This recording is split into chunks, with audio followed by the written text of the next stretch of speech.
mi pueblo que sufre y trabaja. Tu pecho es mi pecho que siente y que ama. Tu sangre es mi sangre, tu selva es mi playa.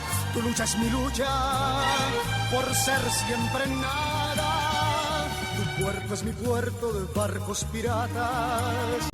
Y somos muñecos de aquel que nos paga con unas mentiras, monedas baratas, sembrando pobrezas, bandejas en casa.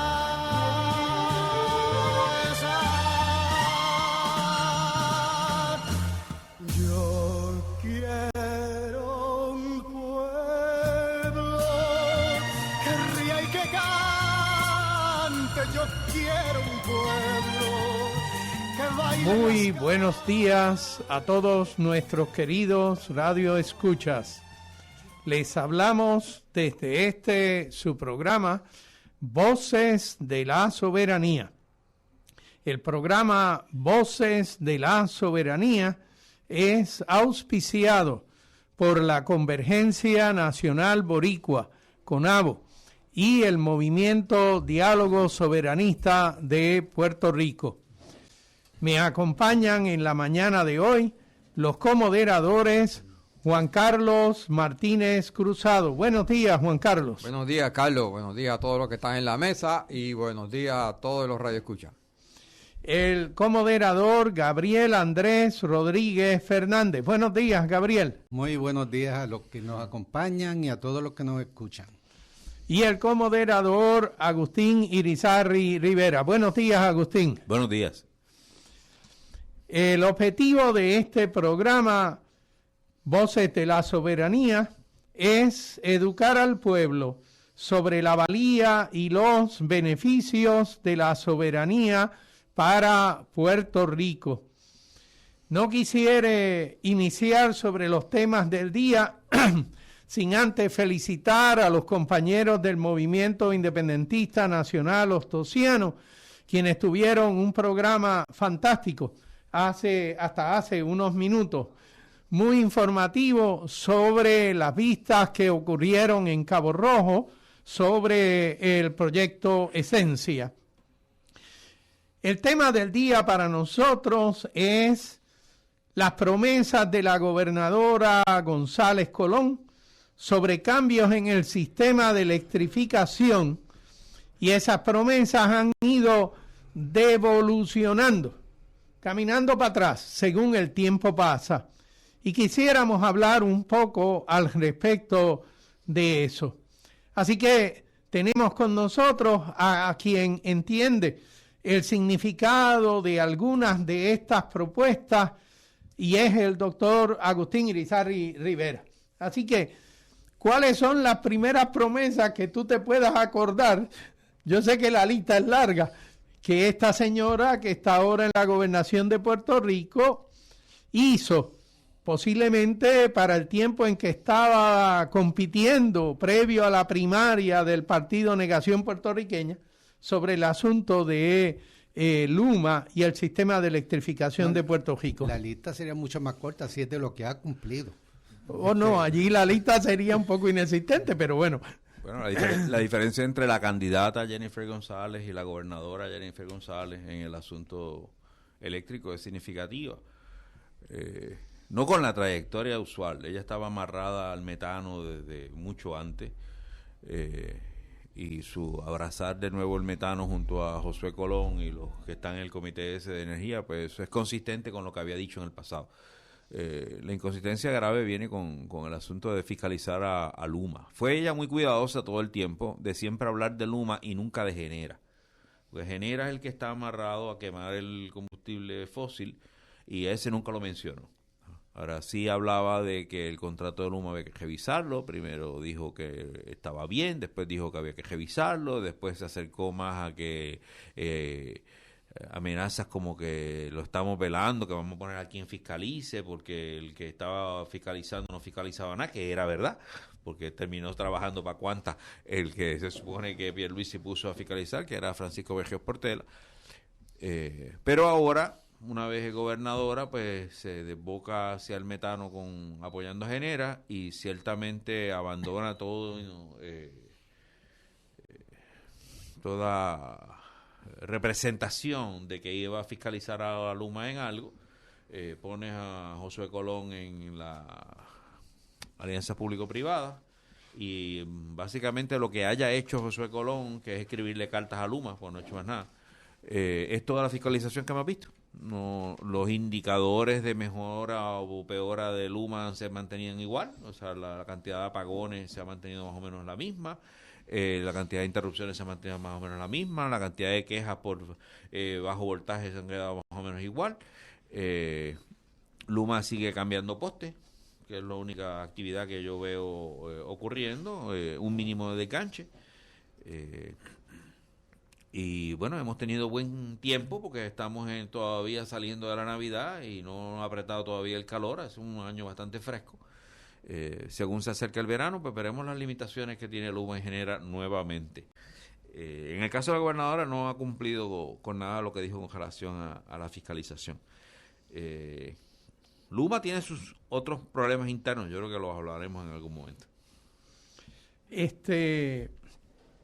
El asunto de Luma, uno pudiera pensar que a pesar de todos los ingresos que tiene la entidad, porque recibe asignaciones gubernamentales, en uno de los artículos que tengo por aquí frente de mí, se habla de que Luma tiene para el año pasado, tenía una asignación presupuestaria para operar transmisión y distribución de $683 millones. Eso es mucho más que lo que recibe la universidad para operar y hacer lo que vaya a hacer. Pero esto es separado de los 135 millones por administrar el sistema. Esos son limpios, esa es la ganancia de Luma, porque Luma no tiene gastos, los gastos los pagamos, todos los gastos de Luma los pagamos nosotros, y Luma no paga impuestos. Y no paga impuestos, o sea, usted y yo como entidades privadas pagamos impuestos. Y entonces en este artículo del 18 de enero del 2025 mencionan que Luma afirma que le falta más dinero para hacer las cosas que ellos quieren hacer. Y mencionan en este artículo que ellos reclaman como $60 millones para hacer algunas iniciativas, 65 millones para completar unas iniciativas que no han podido terminar. Y entonces hay otras iniciativas que para empezarlas necesitan $45 millones adicionales. La realidad es que cuando en un artículo un poco más luego les reclamaron que ellos recibían empleados de sus subsidiarias o de las compañías aliadas a las compañías matrices de Luma, eso estaban gastos en el orden de decenas de millones de dólares. Así que es peculiar el asunto de que ellos tienen dinero para traer trabajadores de afuera al precio de albergarlos en hoteles de lujo en el área de Puerto Rico, pagarle todos sus gastos de transportación e inclusive, según apareció hace más de un año atrás, gastos para los familiares de los trabajadores que ellos traían. Y sin embargo, Luma le menciona al negociado de energía cuando le reclama ¿qué han hecho ustedes para revertir los indicadores de servicio negativos que se registraron en el año fiscal 23-24? El consorcio advierte que gran parte de los proyectos de mejoras necesarias requieren de fondos identificados adicionales para su ejecución. Así que Luma, aunque tiene fondos que vienen de FEMA, hay unos fondos asignados del gobierno de Puerto Rico, hay unos fondos que es puramente su ganancia, como compañía privada no tienen que pagar impuestos, nos cobran porque ellos también son los que manejan el dinero que usted y yo pagamos de electricidad mes a mes, entonces todavía les hace falta dinero para hacer algunas cosas que ellos reclaman necesitan para mejorar el sistema. ¿Cuánto tiempo lleva Luma trabajando con el asunto del sistema? 21. Sí, desde el primero de junio de 2021. Así que Sí, llevan 3 años y medio, más de 3 años y medio ya. y Genera lleva casi 2 años en el cuento. ¿Y qué han traído en términos de aportación al país? Sabemos que no trajo nada de capital, pero ¿qué conocimiento especial parece que hubieran traído? Porque si traen hasta gente, estos empleados que traen de Estados Unidos y demás, ¿qué justifica el que se esté trayendo esa empleomanía y que se estén haciendo tantos gastos? Agustín, ¿qué cosa especial han traído? No han traído nada. La estructura de gerencia que usa Luma es una estructura de gerencia similar a la que trabaja Quanta. Quanta es una empresa que se dedica a hacer proyectos de ingeniería en Estados Unidos y alrededor del mundo. Ellos llegan a un lugar, hacen un proyecto, identifican un proyecto que empieza y termina, dura 6 meses, 9 meses, 3 meses. Y dice, bueno, yo voy a armar un grupo de trabajo con gente que tiene un peritaje para venir a resolverte un problema en particular. Y ellos operan la compañía eléctrica de esa misma manera. Traen una persona para que se supone que es un perito en energía renovable y lo ponen a cargo de un departamento, vicepresidente, porque a ellos les encantan los vicepresidentes. Le pagan un excelente salario, lo ponen a hacer un proyecto, supuestamente a hablar con todo el mundo, ponerse de acuerdo para impulsar la energía renovable. Y a los 3 meses el tipo no está. ¿Por qué? Porque se va para otro sitio a hacer otra cosa. Y entonces esos 3 meses se perdieron, porque la persona que organiza un proyecto o un trabajo en una compañía eléctrica, tiene que tener, los trabajos en las compañías eléctricas son de infraestructura, y los trabajos de infraestructura toman tiempo, no solo planificarlos, luego ejecutarlos y después darle seguimiento a ver si cómo se mejoran, si funcionó o no funcionó, son proyectos de años. ¿No? Y es un contrato de operación. Sí. O sea, la idea es que operen un servicio para beneficio del pueblo de Puerto Rico, y ellos están haciendo como quien chiripea, como tú dices, Sí, estructurando sí. hasta poner un poste. Tiene que ser un proyecto con un número y esto y aquello, y van a cobrarle a FEMA sobre eso usando los empleados subcontratados de ellos mismos, y no la perspectiva de servicio al país, que la gente necesita electricidad confiable, etcétera. Eso como que no aparece por ninguna parte. Es una estructura de ordeñar la vaca hasta que se muera la vaca. Eso es lo que hace Luma. El tema de cada vez que hacen un proyecto, cada vez que se presentan en el negociado de energía y se le hacen preguntas y llevan un plan, cada vez que llevan un plan siempre pasa igual. Este es el plan y necesitamos chavos para hacerlo. Pero ¿cómo que necesitas chavos para hacerlo? El plan es basado en lo que en lo que tú cobras, ¿verdad? A ti se te paga por hacer un servicio, por dar un trabajo, por hacer un servicio, por rendir unos resultados. No, eso nunca está en lo que ellos llevan. Todo es nuevo, todo es necesario por encima y hay que buscar los chavos para pagarme por hacer ese trabajo. Y se lo dicen así al negocio de energía, se lo han dicho varias veces con distintos proyectos. Y ahí se queda la cosa, el plan no se ejecuta. O sea, el desganche. Que los proyectos no van para subasta. Ya está todo subastado, sí. Y todo va a ser para Luma. Claro, subcontratado a Quanta.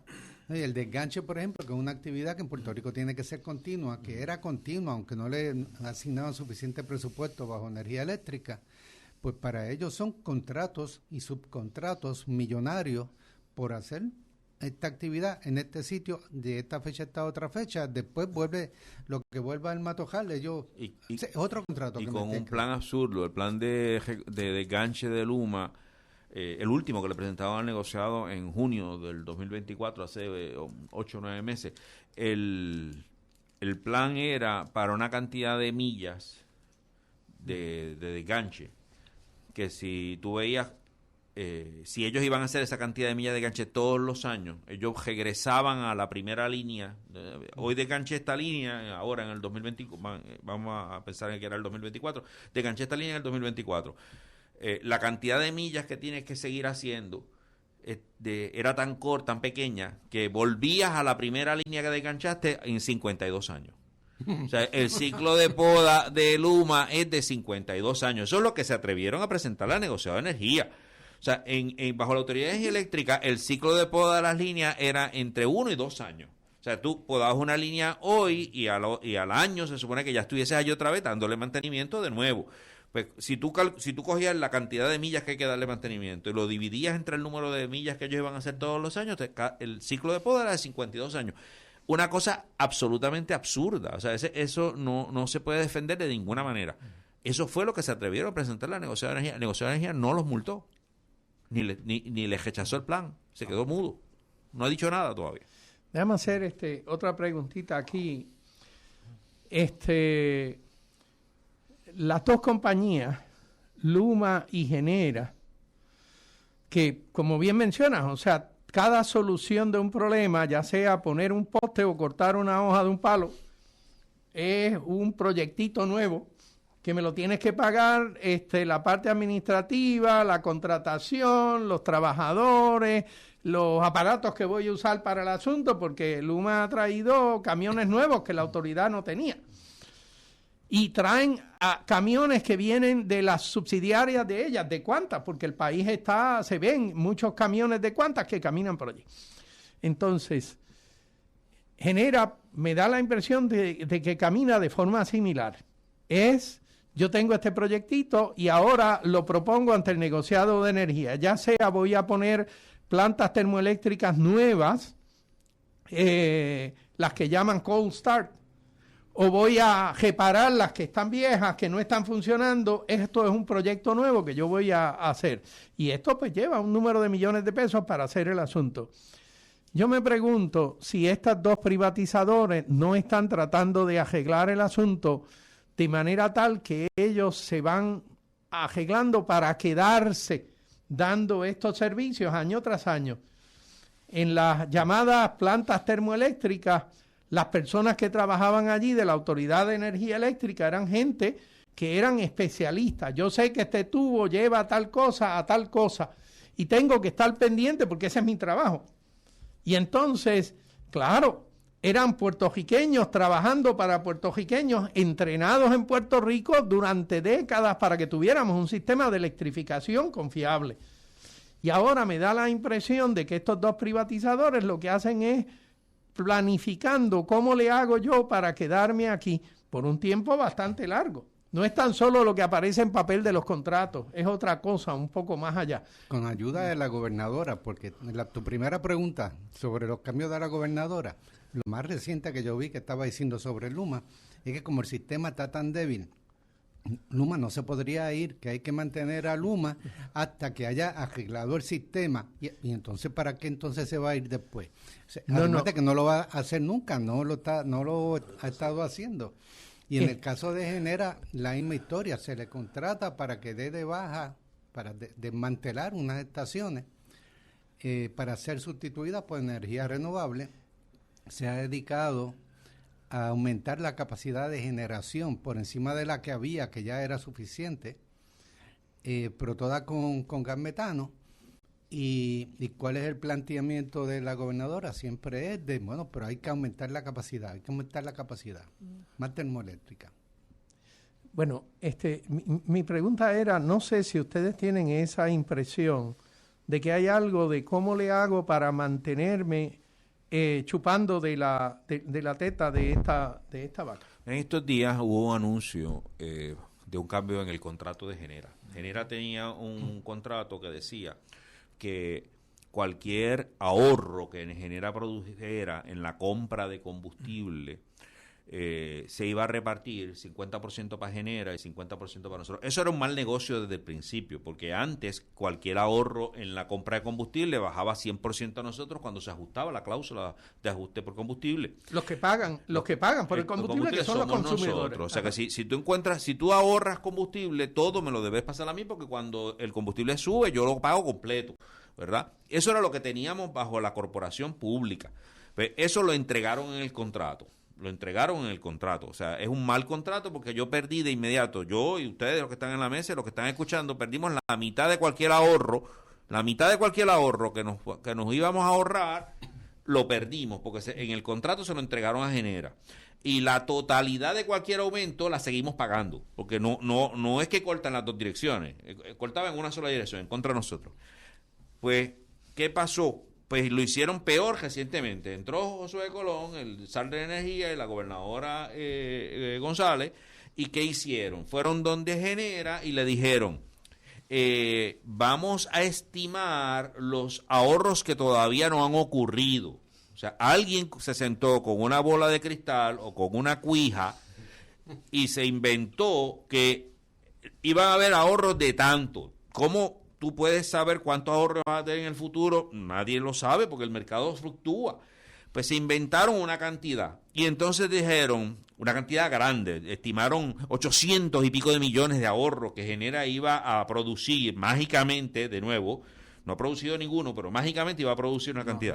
Yo creo que era el doble, porque si ellos iban a aceptar 800 y cogían solamente el 50%, pues realmente los ahorros hubieran sido el doble. Iban a ser 1.600 millones, 1.900 millones. Sí. Y le dijeron, vamos a hacer un tremendo negocio, vamos a darte hoy en la mano, te vamos a entregar 110 millones, creo que fue lo que le dieron, 110.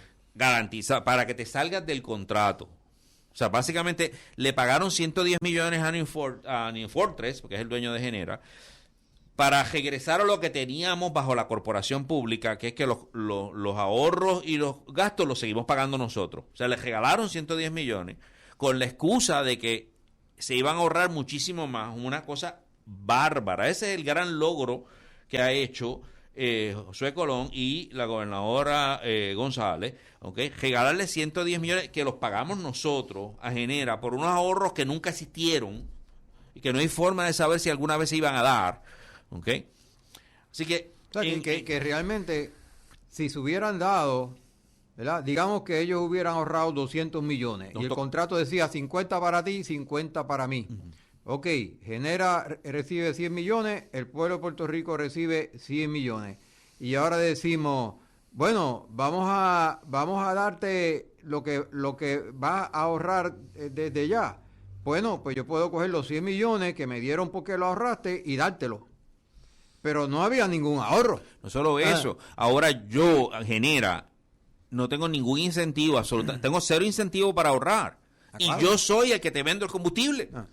O sea, ahora yo te voy a vender el combustible caro, lo más que pueda, porque ya yo cobré de antemano lo que nunca iba a ahorrar. Porque yo siempre... O sea, esto no hay forma de que Genera pierda, porque en el gobierno ahora mismo los que están gobernando son de Genera, básicamente. Y lo anunciaron con bombas y platillos, como si hubieran tenido un gran logro. Como si hubiera sido un gran logro. Es una gran estafa lo que hemos sufrido en estos días. Nos tumbaron 110 millones, otra más. Nos tumbaron 110 millones en contra unos ahorros que nunca se iban a materializar y le sacaron del contrato el único incentivo que tenía Genera para vender menos combustible. ¿Okay? Siempre tuvo incentivo para vender más combustible porque siempre, o sea, si yo vendo el combustible, ¿qué incentivo tengo yo para reducir la venta de combustible? Ninguno. ¿Okay? Pues sobre ese predicado es que dijeron, no, si van a bajar 2.000 millones, con 110 te compro y te salgo de esto. Las acciones de New Fortress subieron de inmediato. Las acciones de New Fortress, porque le entraron 110 millones por respirar, por hacer nada, le entraron 110 millones. O sea, lo que hicimos fue salvarlos de la quiebra, porque ellos estaban a punto de quebrar. Al borde de la quiebra, y nosotros, a través de la gobernadora González, le dimos un rescate a New Fortress. De hecho, si yo hubiera sido uno de los inversionistas de New Fortress, hubiera reclamado inmediatamente, tienen que repartir, hubiera puesto, quiero dividendos y los quiero ahora, antes de que se les olvide, antes de que se les olvide el asunto. Una pregunta importante sería saber cuántos de los allegados de este gobierno son inversionistas en New Fortress. Esa pregunta no se contesta, no se habla sobre el asunto. ¿Cuántos de los allegados del Comité de Energía, del señor zar de la energía, José Colón, de la gobernadora, ¿verdad?, tienen acciones en New Fortress? Porque posiblemente no aparezca que la gobernadora con su nombre y apellido, ¿verdad?, tiene acciones, pero tiene allegados que tienen acciones. Hay corporaciones que han invertido en New Fortress cuyos dueños están asociados a nuestro gobierno, porque esto en inglés le dicen inside trading. ¿Okay? Tú haces negocios que afectan el valor de las acciones porque tú tienes información interna de cómo las cosas se van a mover antes de que ocurra la transacción. Es un delito. ¿Okay? Eso es un delito. La pregunta es, ¿quiénes se están beneficiando, verdad, de esta transacción que nos perjudica a nosotros, que somos los que la estamos pagando, ¿no? Eso salió en las noticias. Una vez no se ha hablado más del asunto. El nuevo día se ocupó de no darle mucho color, ¿ok? Y nosotros perdimos en esta transacción 110 millones de pesos.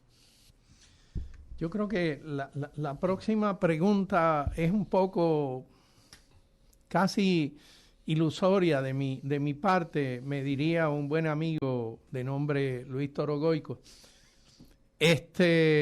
Pero ante un gobierno que hace este tipo de negocios, y es claro que son negocios con intereses, entonces la próxima pregunta sería: ¿por qué el gobierno insiste en que necesito más evidencia para cancelar contratos de las dos privatizadoras, si ninguna de las dos privatizadoras han resuelto los problemas que se supone venían para resolver, problemas nominales, ¿verdad?, que eran sobre estabilidad de la red? Yo honestamente pienso y sé que en mi casa la red era más estable cuando estaba bajo los últimos años de la Autoridad de Energía Eléctrica, había mejorado sustancialmente, y ahora el asunto de que se va 2 veces al día por lo menos, son las 2 veces que yo me entero cuando pongo el reloj del microondas en hora, pues no ha habido ese. Y sé que la pregunta es ilusoria, porque un gobierno que entrega dinero de esta manera, porque lo pagamos nosotros, no lo pagan los miembros del gobierno, pues entonces decir que ellos están buscando excusas de cómo no le cancelo el contrato a esta gente con quien posiblemente tengo medias cositas de intereses privados, pues entonces, pero el gobierno insiste de que no le puedo cancelar el contrato a Luma, a pesar de que no hay un puertorriqueño en la isla, en todo el archipiélago, que no haya tenido apagones continuamente en su casa. Por lo tanto, no hace falta más evidencia. El gobierno y la Junta de Control Fiscal, sí, que fue la que le echó la bendición al contrato del principio, y este contrato de New Fortress, la Junta de Control Fiscal sale y grita cada vez que hay una transacción que ellos piensan que va a afectar a los bonistas. Cada vez que hablan de medición neta, ellos quieren quitar la medición neta, cada vez. Pero en este contrato de New Fortress, de comprarte lo que no existe, ¿alguien ha escuchado algo de la Junta de Control Fiscal? ¿Existe la Junta de Control Fiscal? ¿Ha dicho media palabra? ¿Ha habido una carta de Mujica? Cero información, cero reacción. O sea, bueno, para que la Junta actúe así, ¿qué le prometió al gobierno que nosotros no sabemos a la Junta de Control Fiscal para que se quede quieta con lo otro?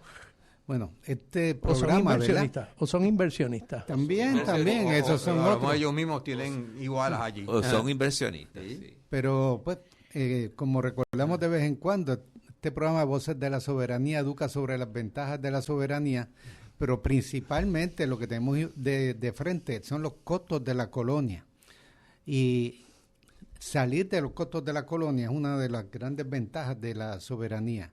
La Junta de Control Fiscal es un organismo colonial, es un supergobierno que tenemos por sobre la administración colonial supuestamente electa aquí en Puerto Rico, y ellos están defendiendo los intereses de los accionistas y el sistema financiero norteamericano. No les importa nada a los de aquí, como lo demuestran continuamente. Y lo único que han dicho últimamente relacionado con estos problemas del sistema eléctrico realmente fue, y tú me corriges, Agustín, porque tú estás más al día de estas cosas, que en el repago de la deuda a los bonistas de energía eléctrica ya no se iba a poder contar con más aumentos, con pagarle con aumentos en la tarifa eléctrica, porque todos los aumentos de la tarifa eléctrica se los va a estar chupando Genera y Luma, y por lo tanto va a haber que buscarle a los chavos los bonistas de otros fondos del gobierno de Puerto Rico. O sea que de la forma como la Junta de Control Fiscal ve esto, es de que, bueno, todos los chavos que habían, estoy dejando que se los lleven estos, déjame exprimir a Puerto Rico por otro lado. Porque, o sea que el Genera y Luma son vacas más sagradas que los bonistas. Sí, en términos relativos, porque no quiere decir que no nos van a dar un cantazo fuerte por otro lado, ¿verdad? Seguro. Pero ciertamente los bonistas son vacas sagradas, pero Luma y Genera son más sagradas todavía. Exacto, porque son industrias norteamericanas que están alineadas con este proyecto estratégico de Estados Unidos y del señor Trump, de exportar cada vez más metano. En estos días, eso que tú acabas de decir, usaste una palabra bien interesante. Hablaste de que es una compañía norteamericana. Luma, la mitad es norteamericana y la otra mitad es canadiense. Bueno, y entonces, norteamericano también. En estos bueno, sí, norteamericano, geográficamente norteamericano. Pero políticamente, en estos días, Canadá es una zona de combate para los Estados Unidos en términos económicos, ¿verdad? Cuando Trump el otro día le preguntaron si él, para anexar Groenlandia y a Canadá, iba a usar la fuerza, dijo, no necesariamente. Estaba hablando de una guerra económica. Los Estados Unidos, bajo Trump, le han declarado una guerra económica a Canadá, añadiéndole arbitrios a los productos que vienen de Canadá. Los canadienses están endiablados. Están actuando, incluso retirando de las góndolas los productos americanos. Decían que el whisky, el Jack Daniels, lo estaban retirando de las góndolas. No vamos a vender esto aquí. ATCO es el otro socio en la suma de Quanta y ATCO para convertirse en Luma. Entonces yo me pregunto cuántas veces ya se han reunido allá en Texas los muchachos pensando cómo salimos de este chichón canadiense que tenemos aquí antes de que alguien se dé cuenta en Casablanca y nos metan cuchillas, y con quién novio nos vamos a quedar dentro de los Estados Unidos para sacar y cuánto le vamos a dar a ATCO para romper el contrato y traer a otro. Cambiar la sociedad de ATCO Quanta es un cambio fundamental en Luma. Eso habría que hacer un contrato nuevo porque ya no estás contratando con el mismo. ¿Okay? Así que ahí hay una bomba de tiempo que se está cocinando bien, que nadie está hablando de eso. Nadie está hablando de eso, pero yo estimo que eso pudiera reventar en cualquier momento. La mitad de Luma es canadiense. Y está Estados Unidos, el Estados Unidos de Donald Trump, en una guerra comercial con Canadá.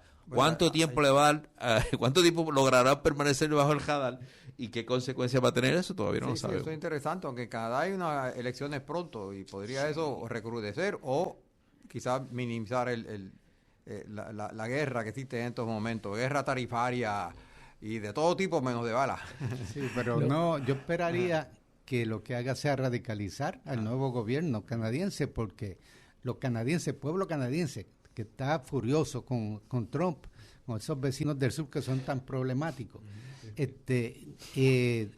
seguramente van a estar apoyando a los políticos de línea más dura contra Estados Unidos, y también se nota en que acercándose a una época electoral, los gobernadores, no solo el gobierno central, los gobernadores de los estados canadienses, de las provincias, están hablando en términos así de guerra. Los de la más populosa de la provincia, que es Quebec, le vende a todo el noreste de Estados Unidos la mayor parte de su energía eléctrica, que la sacan de las hidroeléctricas de Canadá, y ya anunciaron que les van a subir 10% el precio a los norteamericanos de más abajo, ¿verdad? Los norteamericanos de Trump. Los estadounidenses. Además de retirar, como tú decías, los productos de las góndolas y ya no aceptar ningún contrato en los procesos de procurement que tiene el gobierno canadiense en la provincia y sus alcaldías, sus ayuntamientos. No van a aceptar compañías americanas litigando como proveedores de bienes y servicios. O sea, que son palabras mayores, porque está hablando de niveles de comercio de miles de millones de dólares al año, y los están cancelando. Y la cosa, Canadá es un país, o sea, es la novena, es el país, el noveno con el noveno economía, con la novena economía más grande del mundo. Pero lo grande es que su economía es casi, no recuerdo ahora el número, pero es como 70% de todo con Estados Unidos. Sí. Es significativo. El intercambio comercial es inmenso. Ajá. Y los canadienses están enojados. La pregunta de nuevo es cuánto tiempo ATCO permanece debajo del radar en esta sociedad que tiene con Quanta. Quanta es de Texas. Y los tejanos son bien trompistas. Así que vamos a ver cómo evoluciona ese asunto. ¿Cuántas es la de los dos? Era la parte de porque esa es la corporación que es, tengo este proyectito y voy a hacerlo y voy a trabajar el proyectito y te cargo por el asunto. ATCO era la que tenía cierta pericia en mantener sistemas de electrificación Y de gas, y de gas. Y de gas. Así que Luma perdería la parte, diríamos, que sabe de hacer el cuento. Y entonces, yo me hago las siguientes preguntas, ¿verdad? Siempre un poco inclinado en el sentido de qué ha perdido Puerto Rico con este asunto de la privatización de la energía eléctrica. Mi lista aquí yo estoy seguro de que es bien cortita y demasiado general, pero por un lado hemos visto mantenimiento negligente de nuestro sistema de electrificación y esto lo muestran desde el primer día de Luma, el fuego aquel que consumió una central de distribución. 800,000 se quedaron sin electricidad ese día. Ese día. Eso fue 24 horas. Antes de que se cumplieran 24 horas de que Luma entró en funciones. Sí. Y después de eso ha habido 2 patios adicionales que también han sufrido cosas similares. Hemos perdido lo que yo llamaría la oportunidad de transformar hacia renovables. Quedó retrasada ahora porque el gobierno de Trump no le interesan el asunto de las renovables.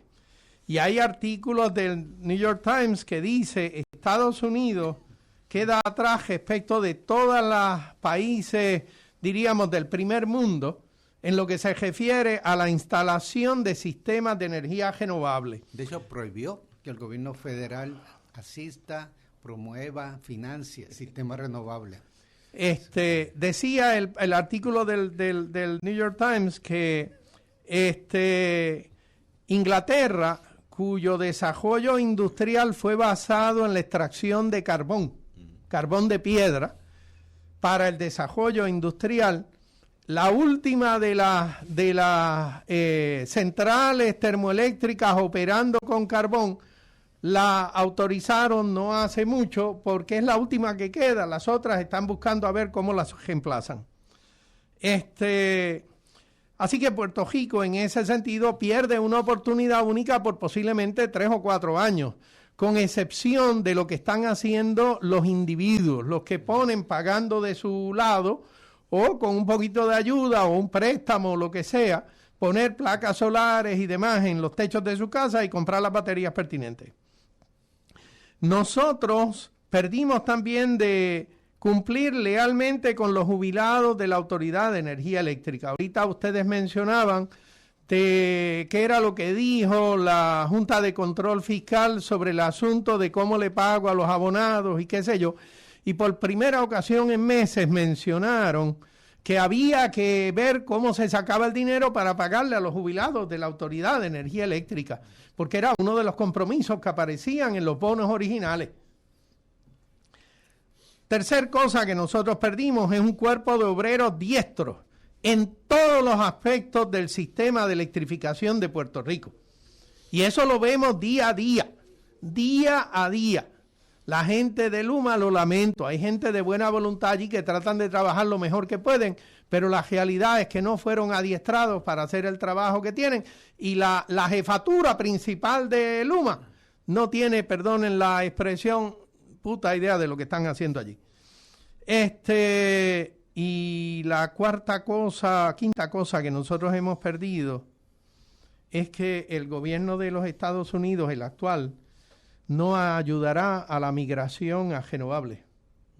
No es tan solo que no va a haber proyectos para el asunto de establecimiento de fuentes renovables, es que ni tan siquiera va a ayudar en el desarrollo de las llamadas microredes, que para nosotros es lo que sería posiblemente el remedio. Entonces, la pregunta que yo me hago es, si nosotros en Puerto Rico, si nuestros gobernantes, tenemos que seguirles permitiendo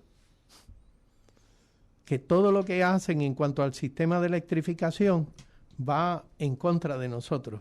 Pues mira, hablando de eso de la soberanía, porque eso tiene que ver con soberanía, o sea, está evidente que los intereses de Puerto Rico son las renovables, ¿verdad? Especialmente con el sol, ¿verdad? Ahí tienes un combustible que es gratis, que no es contaminante, que siempre lo tenemos, no tenemos que estar transportándolo de México ni de ningún sitio, va a estar aquí con nosotros. No hay que almacenarlo, no se va a regar por el medio del océano.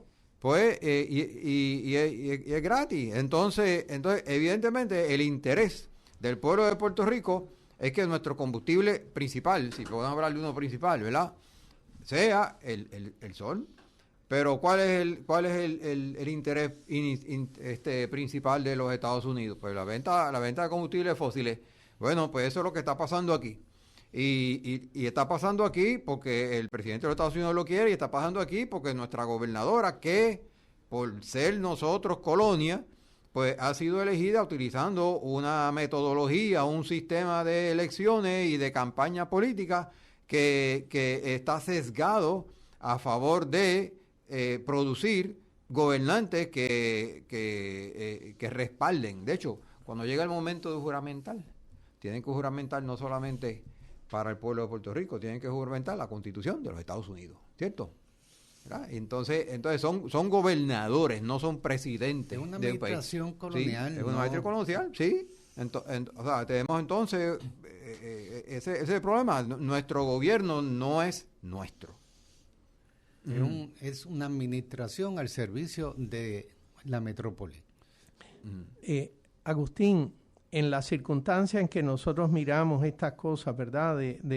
Como dice Juan Carlos, esto es una administración que no es leal al pueblo de Puerto Rico. Yo no le veo otro término al asunto. Y ellos se miran, que es la parte preocupante, porque si fueran catalanes en España, pues sí, yo te juro al rey que soy leal al rey, pero en realidad yo soy de los catalanes. Acá no. Acá esta gente se miran a sí mismo como que son de... Pero ¿qué más? ¿Qué más nosotros podemos reconocer de los problemas que tenemos de este sistema de electrificación y la manera en que han migrado las promesas o las promesas inválidas o inservibles de la gobernación al respecto de nuestro sistema de electrificación? Hay un grupo que se está juntando para hacer un frente amplio para defender las metas de la Ley 17, la medición neta, para defender el uso de energía renovable, por lo que bien señaló Juan Carlos, porque principalmente el sol, ¿verdad? Es nuestro fuente de energía principal, es endógena, no depende de los demás, es limpia, y tenemos espacio suficiente en techos de estacionamiento para proveer la energía que necesitamos cuando añadimos almacenamiento. Y en Puerto Rico ya hay una industria. En Puerto Rico no es solamente la persona, o sea, no hay forma de tú tener 135.740 y pico de sistemas eléctricos en medición neta. Hay más que no están conectados a medición neta. 135.000 abonados residenciales que tienen paneles solares en los techos de su casa. De hecho, en el programa de medición neta, eso es... un 3% de esos son comerciales y el resto son residenciales.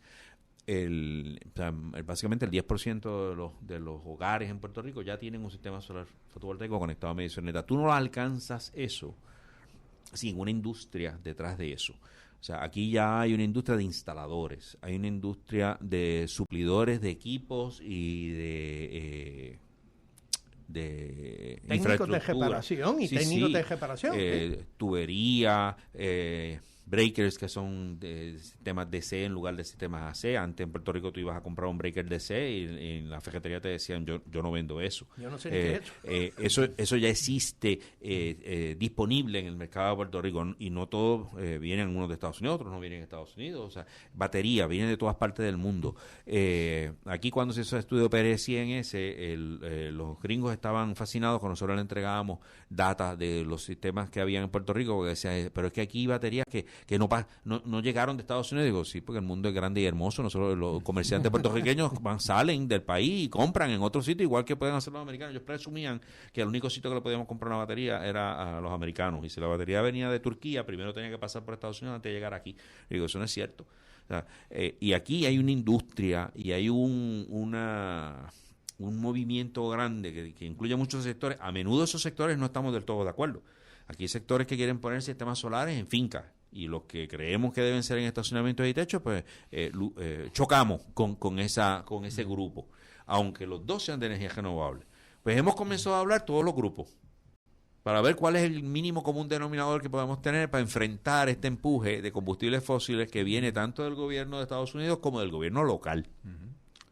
Y tuvimos una reunión el 25 de febrero en el Colegio de Abogados y Abogados, y llegó gente de comunidades, y llegó gente de instaladores, y llegó gente de la industria, incluyendo la industria que lo que quiere montar son parques en fincas.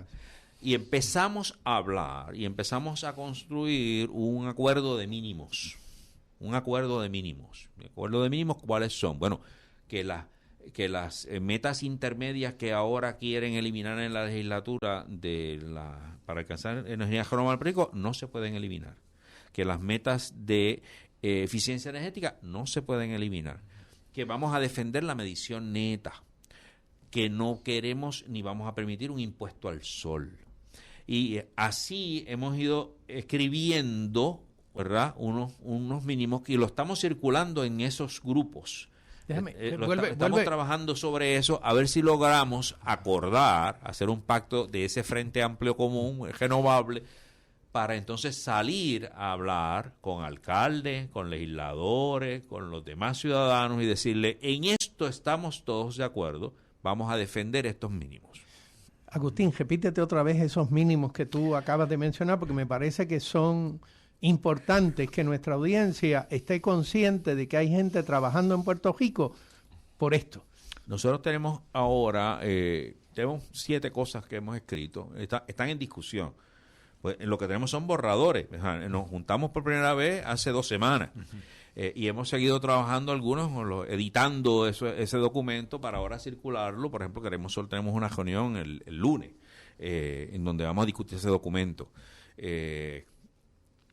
Y en otros grupos se irá discutiendo, ¿verdad?, durante el mes, para ver cómo vamos juntándonos. Pero cosas que están en el documento, ¿verdad?, la que me acuerdo de primera intención, son, como les dije, la defensa de las leyes que promulgan la política pública energética a favor de renovables. Está la ley de medición neta, está la ley 17, que es la ley de transformación del sistema eléctrico, que habla que tiene metas intermedias para alcanzar de energía renovable, que tiene metas de eficiencia energética. Queremos defender esa ley. Queremos defender también un regulador independiente, no intervenido políticamente y con capacidad para evaluar el sistema eléctrico. No estamos diciendo que queremos defender al negociado de energía como existe hoy. El negociado de energía como existe hoy tiene deficiencias. No queremos eliminar al negociado. Queremos quitarle las deficiencias, fortalecerlo, porque nos parece que ese regulador independiente es importante y que exista en forma no partidista. Queremos defender procesos participativos y transparentes para la toma de decisiones en cuanto a la energía renovable, que no se pueda... queremos defender el regulador independiente para no concentrar poder en las manos de una sola persona. En otras palabras, estamos rechazando el salario de energía. ¿Okay? Y hay consenso en eso. Rechazar una figura como la del salario de energía, donde se le dice, no, una persona ahora es el que decide aquí. No estamos de acuerdo con los dictadores. Queremos procesos participativos. No impuesto al sol.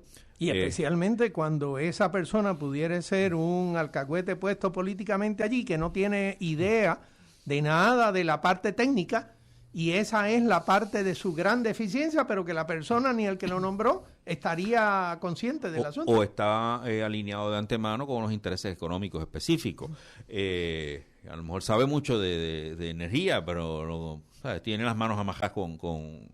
Entonces, estoy tratando de acordarme otros de los temas, son como 7. Los procesos transparentes, el no impuesto al sol, la defensa de la medición neta, la defensa del regulador independiente. Es un documento que está siendo revisado, estamos evaluándolo. La defensa de una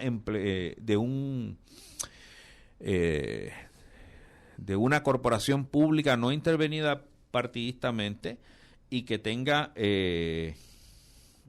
unos acuerdos laborales que le permitan a los empleados mantenerse dentro de la corporación bien entrenados, sin intervención partidista. Esas son cosas que se están negociando, que se está hablando cuál es el lenguaje, qué es lo que vamos a defender. Pero todos esos están en el borrador, todas esas cosas están en el borrador. Fíjate. Y ese fue el tipo de cosas que se conversó aquel día, 25 de febrero, en el Colegio de Abogadas y Abogados. Carlos había hecho una pregunta de qué nos ha costado ¿verdad? Que nos costó lo que tenemos ahora, este sistema privatizado, nos ha costado toda la empleomanía ya de servidores públicos entrenados y muchas otras cosas que se estaba señalando que nos ha costado. No quería dejar fuera que nos ha costado unas condiciones de vida que han forzado la migración de una buena parte de la población y que han hecho inviable cualquier desarrollo económico de Puerto Rico.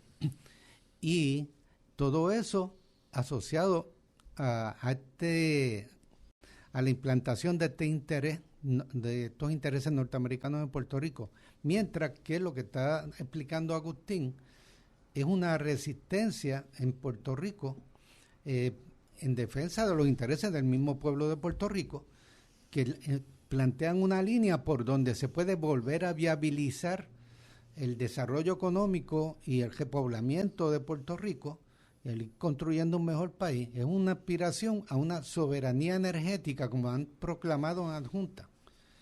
Igual que necesitamos movernos en dirección a una soberanía alimentaria, que por suerte hay que defender la soberanía deportiva, que si fuera por el PNP también la perderíamos, y movernos hacia una soberanía energética. Y en todos esos casos es indispensable que en paralelo nos estemos moviendo hacia una soberanía política, porque es nadar contra la corriente el tratar de adelantar todos esos intereses estratégicos de Puerto Rico, si lo que tenemos encima es una administración colonial que nada más sirve a los intereses de la metrópoli en Washington. Juan Carlos, tú ibas a decir algo. Yo iba a decir que la jurisprudencia nos dice que todas las corporaciones públicas tienen que ser autónomas. Sabemos que eso no es la manera en que está funcionando en Puerto Rico, pero debido al hecho de que las corporaciones públicas, y esto lo supe cuando estaba trabajando con la reforma universitaria, la Universidad de Puerto Rico es una corporación pública, pues las corporaciones públicas levantan fondos propios y por eso nada más deben ser autónomas en relación al gobierno, porque la autonomía es una manera de proteger a la corporación pública contra la mano y los intereses políticos partidistas, metiendo la mano en los bolsillos de las corporaciones públicas, que precisamente por no ser autónomas es que tuvimos a la Autoridad de Edificios Públicos quebrando, a la Autoridad Eléctrica quebrando, a la Autoridad Renovación Urbana y Vivienda, a puertos quebrando, o sea, cuando donde quiera que meten el bolsillo, ahí te meten la mano al bolsillo. O sea, la falta de autonomía, y eso está en la jurisprudencia, pero pues letra muerta. Ajá. Bueno, yo creo que la gran pregunta para nosotros es si logramos, y en esto soy pues de nuevo un iluso, como me diría un buen amigo, no un iluso, ciertamente una persona que espera que podamos mejorar, porque si no tenemos la esperanza de mejorar, entonces estamos en el negocio inapropiado. Yo creo que el gran aporte que están haciendo en ese grupo que tú estás mencionando es que hay una participación de personas con conocimiento del asunto de los sistemas de electrificación, pero hay también una participación de aquellos que tienen negocios para el montaje de estos sistemas de electrificación, y que esto puede ampliar significativamente lo que pudiera ser el número de personas, abonados comerciales, industriales, que producen electricidad a base de sistemas fotovoltaicos. Y eso, desde el punto de vista del desarrollo económico de Puerto Rico, me parece que es la gran noticia. Eso es la gran noticia, porque si nuestro país no tiene que pagarle a Arabia o a Estados Unidos o al que sea una cantidad enorme de los recursos del país por un combustible para producir electricidad, nuestro país tiene dinero ahora para usarlo en otras cosas que sean para beneficio de los ciudadanos puertorriqueños. Y es allí donde me parece a mí que los gobiernos recientes de Puerto Rico han fallado en darse cuenta de que este crecimiento significativo en la dirección de abonados poniendo paneles en los techos de sus casas era el gran avance para que Puerto Rico pudiera independizarse un poco en materia energética. La presunción de que nosotros le tenemos que comprar a Estados Unidos cuando ellos nos quieran vender, cuando ellos le autoricen a sus compañías que nos vendan y que le digan el precio que usted va a usar es este o el otro para venderle a estos señores que están allá, eso es totalmente contrario al beneficio del Puerto Rico que nosotros soñamos, que sería un Puerto Rico más de nosotros, menos determinado o casi guiado, casi empujado por fuerzas totalmente foráneas. Cuando nosotros entonces examinamos este detalle de la gobernación y su migración de opiniones a lo largo del camino, la pregunta que le hacemos a los que nos escuchan es, ¿cómo puede usted ayudarnos a tratar de convencer a esta señora? Yo tengo entendido que la mamá de ella era funcionaria de la Autoridad de Energía Eléctrica, antes de ser funcionaria en la legislatura. Yo entiendo que Jenny González trabajó en energía eléctrica. Ella también, ella misma. Así que entre tantas personas que eventualmente se... Parte de la intromisión político-partidista. ¿Sí? Sí. Entonces, parte de los llamados jubilados potenciales de la Autoridad de Energía Eléctrica estarían estas personas también. Pues bueno, yo creo que hace falta que estas personas tengan un cambio significativo en su mirada del país. Yo creo que todo el mundo se me ríe cuando uno piensa en eso, ¿verdad? Porque es una expectativa quizás bastante ilusa, pero sí, yo tengo esperanza siempre de que los puertorriqueños en algún momento se comen un pastel y se comen se toman un juguito de China nuestro y se convence, cóchole, qué bueno es esto versus lo que yo podría conseguir en otro lado.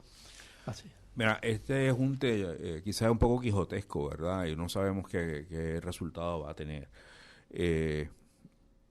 Nosotros convocamos inicialmente a grupos y individuos que han estado participando en los procesos de negociado de energía.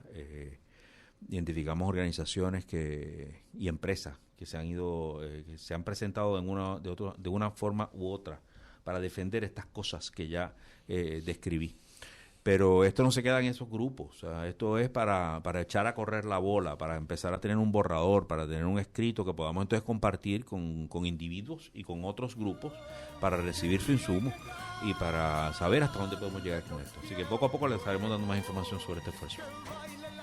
Hay un detalle que nosotros tenemos que cubrir en uno de nuestros próximos programas. Hay unos escritos de Casa Blanca sobre el desarrollo o no de la independencia para Puerto Rico. En el día de hoy creo que no nos va a dar en los próximos 15 segundos. Joe me está mirando de allá con cara de... Pero es importante anunciar que las vistas públicas de esencia continúan, no han terminado. Y van a continuar el jueves que viene, 13 de marzo a las 10 de la mañana, en el mismo sitio, allí en la alcaldía de Cabo Rojo. Vamos para allá. Bueno, agradecemos la audiencia, la participación de todos en este programa y agradecemos la audiencia de ustedes en Voces de la Soberanía, la Convergencia Nacional Boricua y el Movimiento Diálogo Soberanista. Agradecemos y nos despedimos de ustedes hasta el próximo sábado. Tengan todos muy buenas tardes.